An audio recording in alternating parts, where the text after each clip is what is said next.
tichaverenga shoko raMwari kubva kuna Genesis chapter 1 verse 24. Genesis chapter 1 verse 24 kusvika pa28. And God said, Let the earth bring forth a living creature after his kind, cattle and creeping thing and beast of the earth after his kind. And it was so.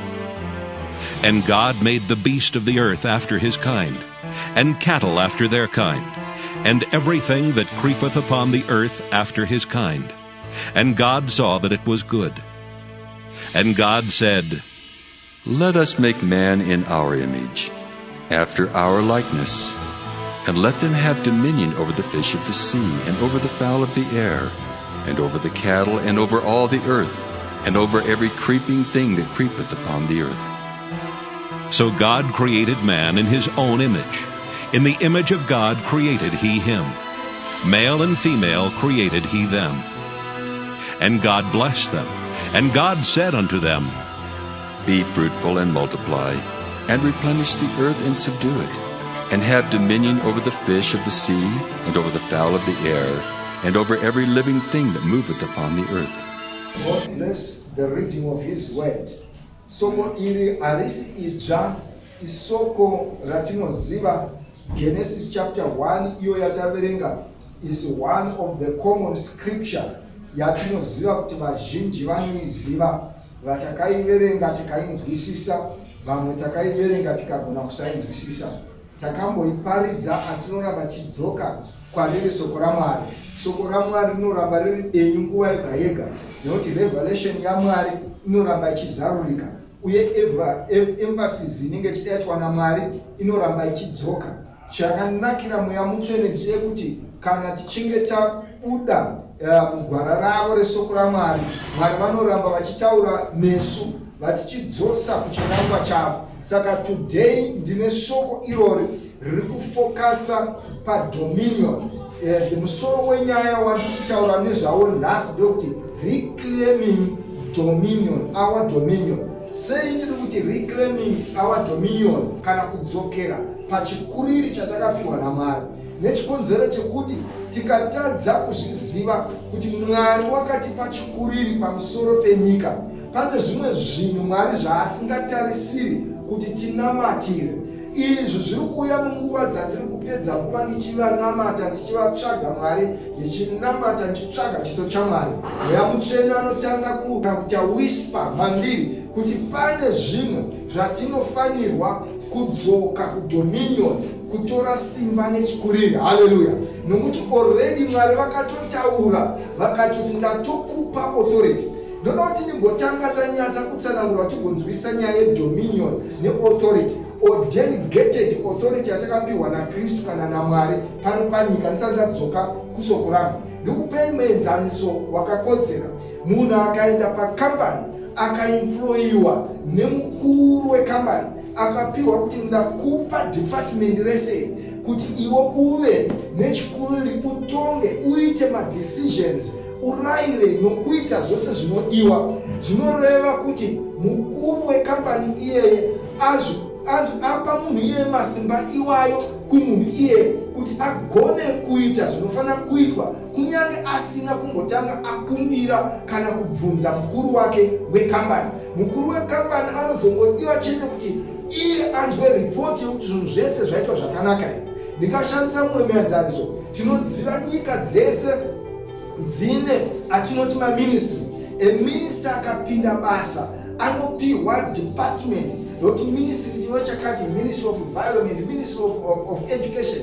Zviri kunzi izvo ndiwe watapa dominion neauthority nechikuriri nokuita madecision nezvimwe zvinhu zvinofanira kuitwa imomo kuti ubate ushe ikoko. Ndiwe watiri kutarisira kuti uite zvinhu izvi in our behalf, uchiita kuti zvinhu zvifambe zviende mberi. Nokumwe kutaura haazorambi achikugogodza pamusoro kana papresident kana pemukuru wake ari pamusoro kuti ndauya mandoita sei. Ari kushandisa chikuriri chaakapiwa, authority yaakapiwa kuti aadminister, aite zvimwe zvinhu zvifambe. Kudzoka kushoko redu ratinoda kutaura nanhasi nderekuti ine minamato yatiri kunamata minamato isiri kutarisirwa naMwari kuti ive minamato inoenda kwavari, asi tigone kuadresa zvinhu, nokuti Mwari vakapa simba nechikuriri kumunhu pano pasi. Haleluya. Saka Bible riri kutiudza pano pataverenga kuna Genesis chapter 1, Mwari vasika zvose zvatinoona pano panyika, zvinokambaira nezvinofema zvakadini. Mwari vakazotaura ivo nesoko nomuromo wavo kuna Genesis chapter 1 verse 26. But then God said, let us make man in our image according to our likeness. Let them have dominion. Hallelujah. Now, vazhinji vakangogumira pakuti dzakanzi dominion over the fish of the sea, over the birds of the air, and over the cattle. But panokangana kuti pane rimwe shoko in the middle of that verse kuti over all the earth. Ndo pandiri kuda kubata ipapo. Mwari vakataura zvinhu zvese zvinokambaira nechinechi, ndobva ati over all the earth. Kana chinzi over all the earth zvakureva kuti nezvinhu zvose zvimwe zvisina kutaurwa naMwari, ipapa zvisiri zvipuka chete. Vazhinji vakadominion takapiwa ndeye kumhuka chete nezvakadii. So vanhu vakabva vagumira ipapo. But meso angu angachenda pari kunzi over all the earth, kureva kuti nyika yese nezviri munyika nezviri pasi nezvichauya maybe nezvichazvipa masimba, including mademons ari kuzvipa utongi achiedza kuda kutonga. Mwari vakati ndiri kupa charge, ndiri kupa authority kumunhu kuti adhile nezvinhu zvinochokuita nepanyika. Haleluya. Saka kureva kuti nyika yakapihwa kumunhu, nyika yakapihwa kuti iye munhu administer, sekuratidza kwatamboita department or ministry yekuti munhu administer. Bible riri very clear. Mwari vari kuti ngatisikei munhu nemufananidzo wedu, kureva kuti Mwari vari kuti munhu achanga akamirira isu.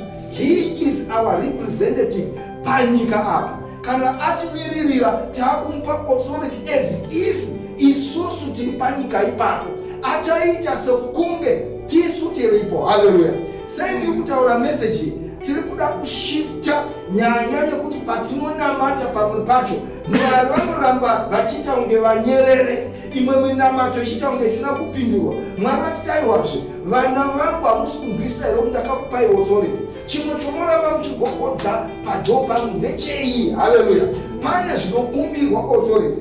Ini ndakava nokuzarurwa kukuru kuti patinoenda pamberi paMwari pane ma-issues atinenge tatadza kuadminister pano, atakoniwa kudhila nawo, todzokera nawo kumukuru wedu the superior, iye Mwari kana ivo chirodi Jesu Kristu, kuti simba nechikurira makatipa takoniwa kuita breakthrough apa, takoniwa kuti budiri apa, toita sei Mwari wotipa mhindu. Haleluya.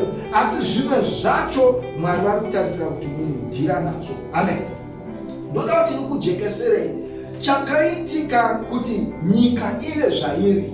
Kana chiti nyika, chimiro chenyika, zvinhu zviri kuitika munyika, tikatarisa tinoona sokuti Satani ndiye ari kubata bushe pazvinhu zvakasiyana siyana. Satani ari kuita kunge ndiye ane authority, madhimoni ari kuita kunge ndiwo ane simba muarea dzose dzatingafunga. Mukurarama kwevanhu anoisa marwadzo, muenvironment anobata zvinhu nokusunga zvimwe zvinhu kuti zvisaitika. Madhimoni anokontrora materitory nezvimwe zvakadaro. Asi nyika haina kupiwa kumadhimoni. Haleluya. Nyika haina kupiwa kuna Satani. Satani kunyange akauya akanyengera Adam naEve, akaguma amboita ishe wenyika ino, Bible rinotiudza kuti Jesu Kristu pakuuya kwake akauya ndokurivhesa zviya zvanga zvaitwa naSatani.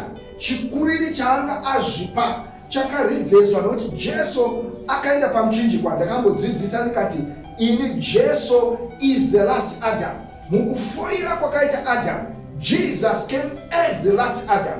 Akati now zvakaitwa nomunhu akarasa dominion, akatengesa authority kuna Satani, ini ndauya salast Adam kurivhesa authority nedominion. Jesu ndobva adzosa chikuriri chiya ndobva achipa kumunhu nokutenda kwatinenge taita maari. Haleluya. Saka dominion yedu yakatorwa kana yakabvutwa yakadzoswa, but kuita reclaim patakuita kwakudzokerazve tichienda mumaareas atiri kuona kuti Satani ari kuda kutonga, ari kuda kubata ushe, ari kuda kuramba achiita kunge ndiye ishe, tomudzivisa. Saka munamato wedu unenge wakamira sei? Haleluya. Munamato wedu kana chidhira nezvinhu zvine chokuita nepano panyika pane addressing. Mukaona kudzidzisa kwatachita mapast week, taiona mascriptures kunyanga taidzidza iwayo kuti mukubata kwaishe Jesu kwaaita, mukatarisa muona kuti Jesu aiadresa nechikuriri nedominion. Takamboona isusu Jesu pakamuka mafungo aya pane message yatakadzidzisa sermon yatakaita nguva yapfuura. Chaakaita Jesu akataura kumafungo kureva idominion. Aigona kuenda kuna Baba but haana kuenda kuna Baba, akataura nechikuriri. Ari kuti ndini last Adam, I'm demonstrating zvaifana kuitwa naAdam kuti zvinhu zvikada kuipa nokuti ndiye akapiwa simba nedominion. Unotaura kusituation, unoadresa, unotaura kuti munhu ngazvive neorder pano. Haleluya. For example, a minister, a manager akasvika pane nyonga zvinhu zvisina kumira zvakanaka, haaendi kumukuru wekambani, anoadresa vanhu kuti tiri kuda order pano, zvinhu ngazvimire zvakadai. Zvinhu zvese zvinenge zvakaminyama zvisina kumira zvakanaka zvinopinda muorder. Munhu wese anotogadzira kuti pave neorder. Haleluya. Saka chinhu chipi nechipi chakasikwa naMwari, dzingava mhuka, zvinokambaira, zviri mudenga, zviri mumweya, zvose zvine nzeve, kunyange nevhu, kunyange nemvura, zvese zvine nzeve. Haleluya. Saka munhu paanenge achishandisa dominion nechikuriri, ari kushandisa authority pamwe pacho yokuadresa maissues, yokuadresa zvinhu zvinofanirwa kupinda panzvimbo. Haleluya. Ndosaka muchiona kuti kana tichiadresa madhimoni hatikumbiri Baba kuti dhimoni iri ngariende. We address a demon and we say come out. Ndosaka richibuda richienda. Haleluya. Pamwe pacho when sickness and disease tinoikomanda kuti buda panyama pomunhu nokuti hauna simba pairi. Haleluya. Kunyange masituation, nzara, poverty inokomandwa kuti ibva, kunyange vanhu vachifanira kuzoshanda, asi kana iri influence yemadhimoni ari kutonga nokubata ushe, we take authority. Haleluya. Saka reclaiming yedominion inofanira kuzikanwa nemuKristu, inofanira kuzikanwa kuti takapiwa. Satani anoita madiro. Munoona, ndosaka muchiona kuti kunyange dzimwe nzvimbo dzine pfuma zhinji, endai kunocherwa gold, endai kunocherwa madiamond, endai kunocherwa zvakasiyana siyana, madhimoni anenge akabata nzvimbo iyoyo. Munhu haagoni kuita chinhu paivhiro asati atanga kuita kana maritual. Akuklema kuti inzvimbo yedu, asi munhu akapiwa authority naMwari nesimba nechikuriri. Ndosaka tichifanira kuziva kuti chinhu chipi nechipi chakasikwa naMwari chinofanira kuteerera. Haleluya. Isusu juti redu nderekuti kana tikatanga kufamba mudominion neauthority, zisa zvakataurwa kuna Psalms 1 kuti wakakomborerwa munhu anogara pasingagare vadadi, anofungisisa murayiro weJehovha, achafanana nemuti wakasimwa pahova dzemvura. Chinhu chipi nechipi chaanobata chichaendeka. Michero yawo, mashizha yakazvuki, zvichaita muchero. Nekuti chinhu chipi nechipi chinenge chabatwa chiendeke, nokuti ivhu rakapiwa kwatiri. Haleluya. Zvinhu zvakapiwa kwatiri. Haleluya. Saka now tinofanirwa kuti patasvika nezvatataura tikwanise kuva nesimba nechikuriri chakuita kuti vanhu vaite maprayers breakthrough, maprayers all night, maprayers ekurwana Satani. Inyaya yekuti vanhu vari kuedza kupinda mudominion yaitwa occupied, yakolonizwa naSatani. So vanhu vakurwa nemadhimoni. Satani atandira abata ushe, aramba akati dzvi.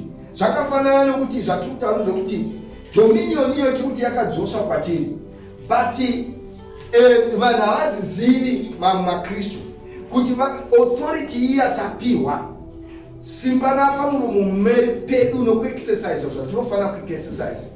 Ndosaka muchiona chinhu chikaitika ndisati ndanamata kuti Mwari Baba ndinofanirwa kutaura kwachiri. Haleluya. Ndo teaching nemessage Mwari yaindiudza, nokuti Mwari vakatotaura kuti ngave nechikuru dominion pano panyika. Saka haisi minamato yese yatinofanira kudzoka kuna Baba, ndinofanirwa kushandisa authority andinayo. Ndokupai enzaniso. Tati hongu inenge bepa redominion rakaramboenda kuna Satani. Jesu ndobva auya kubva atora. Zvafanana nemunhu akauya ndokupamba imba, ndokutora title deed, ndokuti ndini muridzi wemba pano, ndini muridzi weproperty ine. Pobva pauya ane simba akaziva kuti munhu ambunyikidza waba property iyoyo, haana right, haana simba, haana dominion over property iyoyo. Now yadzoswa kudaro, munhu adzorerwa, uyo aoccupy property kana ivhuya.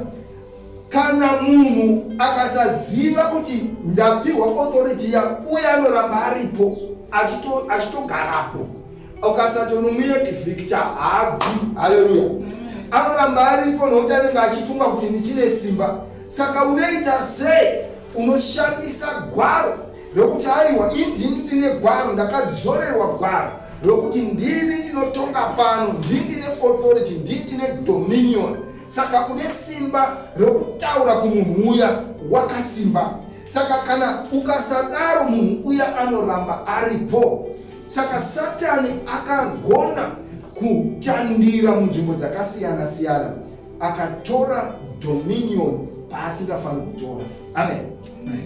So Mwari vaindidzidzisa kuti isu nawo zvatakufanira kuita kuteverera nzvimbo dzose, mamiriro ezvinhu ose atiri kuona ari kutishupa, atiri kuona kuti aya anenge akapambwa naSatani.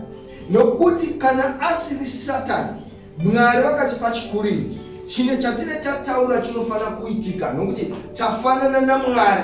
Mwari vakati let there be light.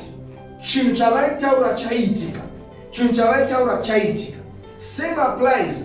Chinhu chimwe nechimwe chatinotaura as long chiri musoko ravo, chiri mugwaro ravo, chinoitika. Haleluya. Saka kana charamba kuitika, either chisi mugwaro ravo kana kuti pane ari kuchidzivisa, ndo panozouya type yemaprayers kuti chisiri kuitika ichi ndiSatani here kana kuti ndiMwari vari kuti no, chimbomira. Saka tinonamatira understanding and wisdom yokunzwisisa. Kana vari Mwari vanotiudza kuti alright, kana chimbomirai. Asi kana ari Satani, tinobva tamukonfranda nemadhimoni ake. Haleluya. So chinhu chiri kuitika pano panyika, ndoda kuti muzive the battle between man and the devil ndiye simba yedominion pano pasi. Tisataura nyaya kuzoenda kugehena, yokuenda kugehena kuchaenda vanhu naSatani achivafurira kuonza is another thing. Vanhu vanozoenda kugehena nokuti vari kuparticipate mukubatsira Satani kuti ave nedominion pano pasi. Tabva tasiya dominion yatakapiwa naMwari, tabva tafunga kuti Satani ndiye ane simba. Samunamato yedu inenge chingochema kuti Mwari Baba, Mwari Baba, Mwari Baba, Mwari Baba. Mwari vachiti ndakakupai simba, ndakakupai simba. Jesu anoti iye simba rose kudenga napanyika rakapiwa ini, naizvozvo endai. Kureva kuti even paaituma vadzidzi achivadelegata achiti pamuchaenda kunoparidza mukaona madhimoni, munorayira semarayiro andaiita kuti dhimoni buda. Munorayira neauthority yangu, munorayira nechikuru changu, munotaura kumafungu nechikuru changu. Nokuti simba rose rakapiwa ini, ndaridelegata kwamunhu. Ndosaka ndati emanager anonzi simba rangu rose ndaridelegata kwauri. Munogona kusvika pane imwe kambani motoona kuti munhu akatopiwa even authority yekusaina mari kuti dzibude kubhengi nekuda kweauthority yemuridzi, nokuti apiwa simba nechikuriri. Haleluya. Saka simba nechikuriri chatiri kutaura ichi ndechekuti tizive. Saka Satani hafaniri kutichidzira izvi zvinotiendesa mberi kuti tinyatsoona zvimwe zvinotyiwa nevanhu, ingava mweya yetsvina yerudzi, mweya yedzinza inochema-chema vanhu, zvinhu zvinotambudza munharaunda zvakasiyana-siyana zvatinganongedza sematambudziko anokonzerwa nemweya yetsvina. Tinoda kuti muzive kuti izvozvo zvinobvawo mukusaziva authority nedominion yatinayo. Mweya yetsvina inodzingwa, haleluya, murudzi, inodzingwa munyama medu, inodzingwa munharaunda. Tinoshandisa simba nechikuriri, haleluya. Saka tinofanira kusumuka as the church, as vanhu vakadanwa naMwari, as people who were created by God, by his own image, to have dominion. Now, tikatarisa kubva pakutanga, zvine nhoroondo yokuti mhuka dzese dzakasikwa dzaakutyiwa nemunhu wokuti ukaenda kana mupaki shumba chaichaiyo vanhu vanotiza, nyoka vanotiza. Zvese zvaiti zvikaona Adhamu zvaitohwarara, zvaigwada, zvaipeta muswe, nokuti Adhamu anga ari ishe. Ndiyezve akatumidza each and every animal zita, ndiye akazvipa mazita iwayo, because Bible is very clear kuti Mwari akazvipa kuna Adhamu akati, iwe Adhamu ndiwo uchachiona manje kuti mazita unofanira kupa zvinhu izvi anoti kudini, idominion and authority yatiri kutaura. Kuti munhu opiwa nzvimbo ndiwo uchatonga pesa, ndochaona kuti uchagadzisa sei, uchachaitai, uyu ndiani umwe uchapromota, ndiani usikapromota, ndiani uchapa zvakati. Adhamu akapiwa dominion iyo. But today zvinhu zvose zviya zvakapiwa kuti munhu ange achizvitonga pazviri, mhuka, ivhu nezvese zviri pano pasi zvaita kunge zvamukira. Munhu akarima chinhu chake anosweta, takambodzisa meseji iyo, zvichiita kakuramba. Ndopakufanira kudzoka dominion yedu iya yekutaura even kuvhu kwacho, taakushandisa kuti Kristu akauya as Adam yataitaura iyai, akarivhesa zvimwe zvairamba kuti zvisaitika nekuda kweropa rake, nekuda kwendaza yemunzwa. Akati now I have paid for men kuti adzokere muauthority yake.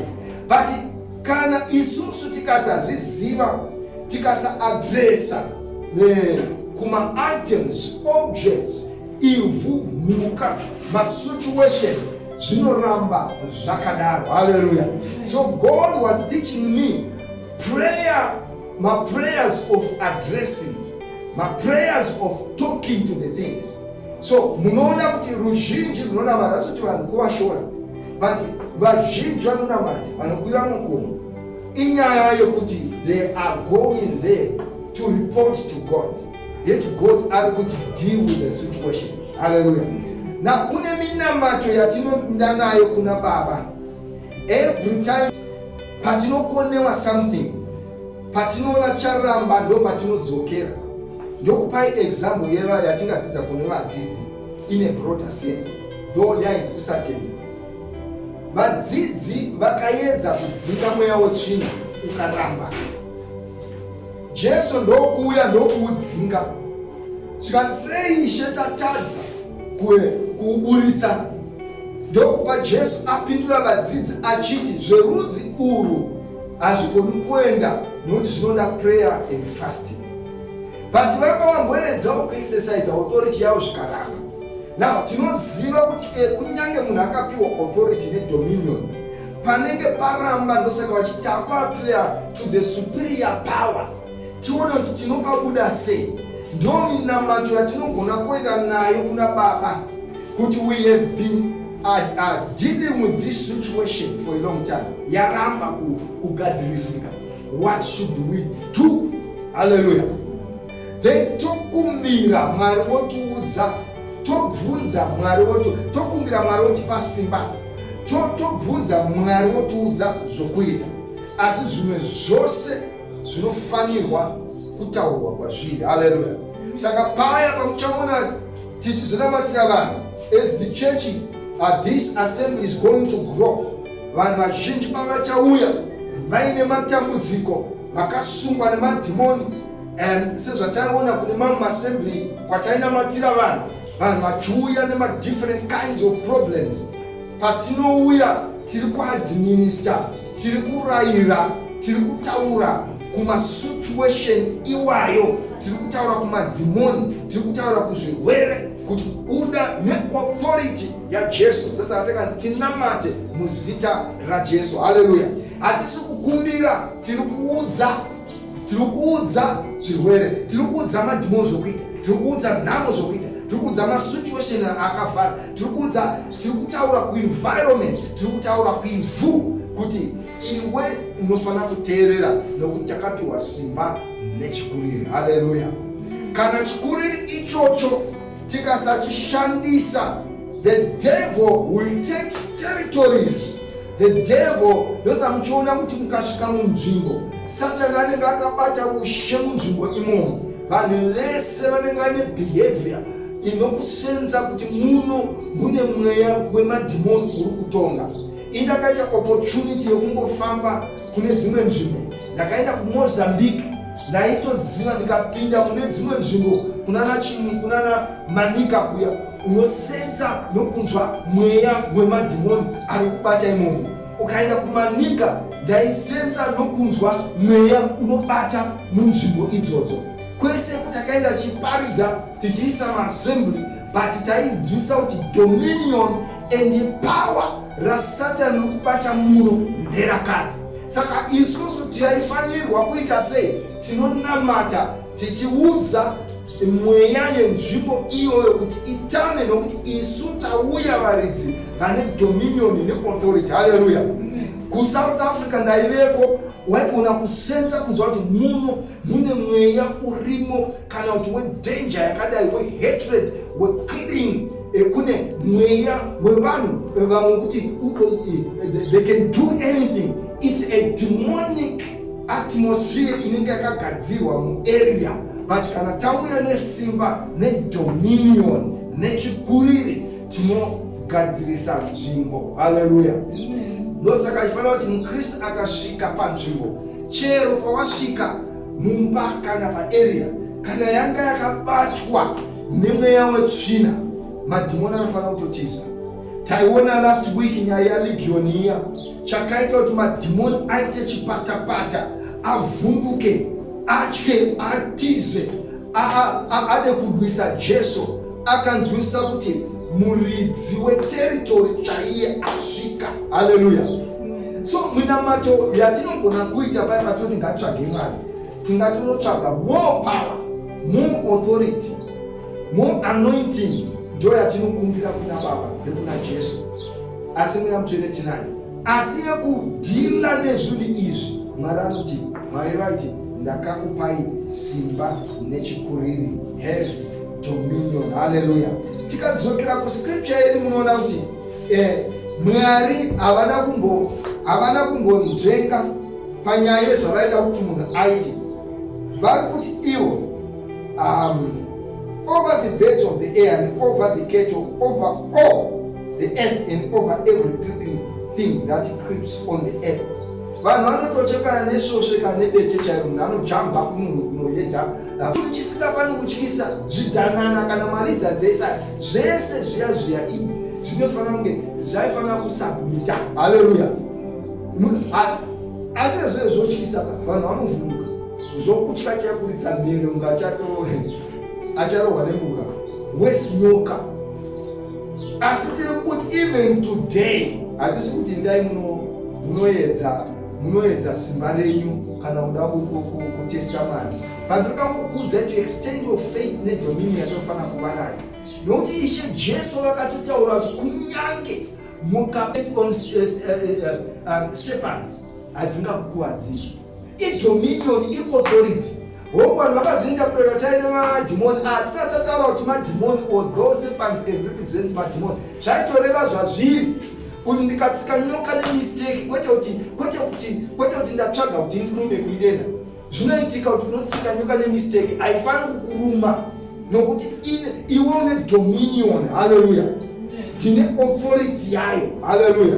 Kanzi kunyange munhu ukamwa chinhu chinouraya achingakuurayai. Asi kuti let's go around looking for food poisonous, tichidemonstrate kuti toda kutirati tiri kuti zvinoitika. Kune vanhu vane utsinye, Satani yeye ane utsinye, anokutokonzera kuti vamwe vanhu vaise poison muchikafu choumwe munhu. Kana unogona kudya chimwe chinhu chachitori nepoison chashata, nekuda kwokuti tisu varidzi, tisu madzishe enyika ino. God, this message ichakontinya change chizotaura pamusoro pe-kingship and priesthood yedu. Tisu zvinhu zvose zvakapiwa naMwari hazvifaniri kumukira Ishe wazvo. Haleluya. Zviri muvhu, zviri mvura, zviri chii zvagadzirwa nevanhu ndini Ishe wazvo. Imagine Mwari kunza Mwari vakazopoizeno vari kudenga kuti pane mutumwa akazoenda nepoison akanopoizena Mwari. Zvinobudirira imagination yenyu.